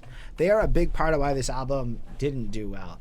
Almost all the tracks with Saint Lunatics on them, with the exception of Ride With Me, are not in my favorites. Like, none of those ones broke the 4.5 threshold, with the exception of, but Ride With Me was just random. Like, that's a song of a career kind of song. Although Nelly's had a few of those, actually. But still, that's like, people dream of having that kind of commercial number one success, right? But the Saint Lunatics don't bring the charisma, and Nelly brought them on because they're boys. And along the way, Nelly clearly dropped them, and then Nelly blew the fuck up to a level that was way next level, right? And I think it goes to show, because the posse cuts, we were just talking about Flip Mode Squad and the excellent nature of their posse cuts. And then we're getting this kind of posse cut, and it's like, yo, this is really because you're the posse and you're on the cut. It wasn't because you're the best people for the song. And not to say that you shouldn't shut out your crew, because from a team sport point of view, I really do believe Nelly did the right thing on an ethical front at the cost of making a better album. And it's an interesting debate that maybe we can have at another time, but Saint Lunatics really didn't help this album. Nelly is better off without them, and his career just proved Sorry, that. guys. Murphy, Lee, and Ali are all right, but I don't think I've heard them on other things. It was never like I heard them growing up and I was like, oh yeah, Murphy Lee. I mean, like, it just never happened once in my life. Now, Nelly, okay, I was all right until we really went down the route of like where he ended up going with Tim McGraw and stuff. And then I was like, I am out, Nelly. Sweatsuit is when I jumped off the Nelly train. Anyhow, I guess that's the end of the review. Definitely thank you all for being here with us. Thank you all for watching. I always appreciate y'all. Definitely let us know in the comments what you thought, what your opinions are, anything good like that. Feel free to like the video if you did, and hit that subscribe button for more content. Not sure what we're doing next, but I'm pretty sure it's a Patreon request, so we'll be doing that. Lindell, that's you we're talking about, featuring a return of the Mr. Chris Chrome for a little bit.